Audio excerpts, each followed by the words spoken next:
Buenas tardes. Quiero saludar hoy a los miembros de la comunidad jurídica del conocimiento, contarles que tenemos hoy la oportunidad de conversar con el doctor Jorge Iván Rincón. En su opinión, ¿cuáles son las características institucionales de las acciones de grupo? ¿Qué objetivos atienden ellas?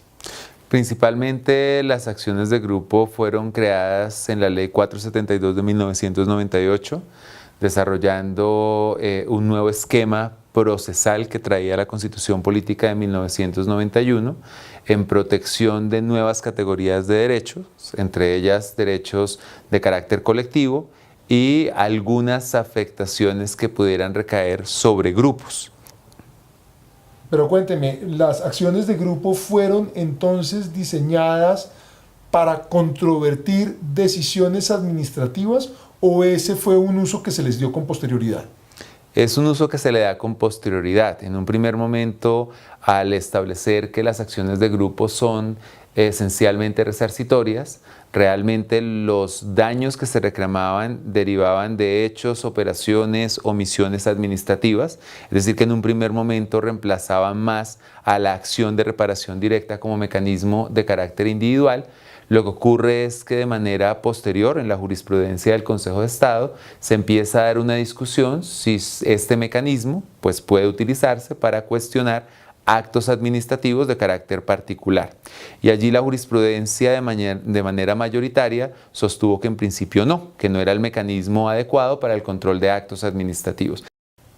¿Usted cree que el alcance de las acciones de grupo en el sistema jurídico colombiano es razonable o por el contrario usted creería que hay un uso excesivo de las mismas? Yo creo que la finalidad de las acciones de grupo es encomiable, bajo el entendido de que, tal como señalaba inicialmente, hay una finalidad de economía procesal. No obstante, creo que el uso ha sido desbordado y hay un uso abusivo de la figura.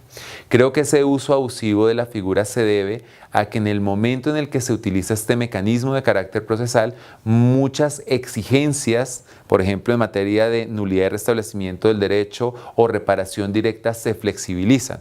Le voy a colocar dos ejemplos puntuales. Existe una dificultad evidente en la identificación de los grupos. Cada vez la jurisprudencia se está volviendo más flexible en cuanto a los requisitos para establecer si las personas que conforman los grupos tienen o no tienen legitimación en la causa por activa para poder en este caso accionar. Y tratándose de actos administrativos, pues también obviamente hay una flexibilización. En este momento hay cerca de 400.000 procesos contra la nación. De esos 400.000 procesos, alrededor de 700 corresponden a acciones de grupo. Eso es menos del 2 por mil. Sin embargo, estas acciones de grupo recogen del orden del 40% de las pretensiones totales que hay contra la nación. A mí me gustaría conocer su impresión a la luz de esta cifra. Sí, creo que es una consecuencia de la respuesta que di hace algunos minutos y es el uso abusivo de la figura. ¿Qué quiero decir con el uso abusivo de la figura?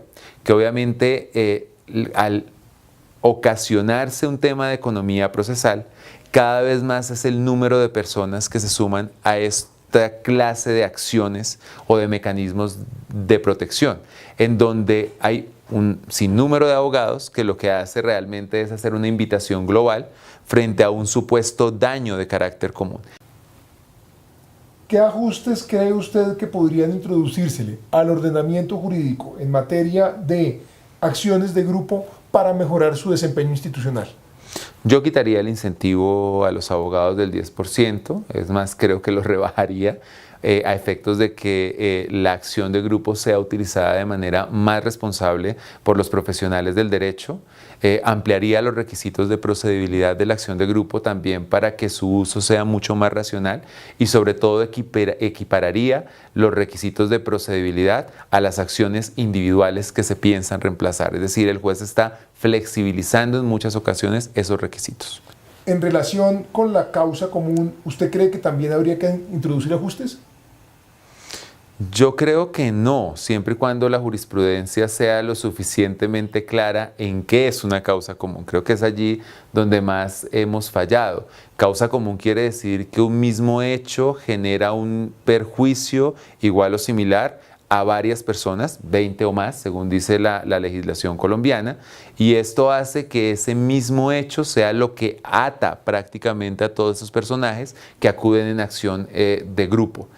Este hecho común, a su vez, debe tener un mismo nexo de causalidad y debe tener una misma lógica de imputación. Es decir, no solamente es la causa que genera el daño, sino todos los elementos de responsabilidad también deben ser confluentes.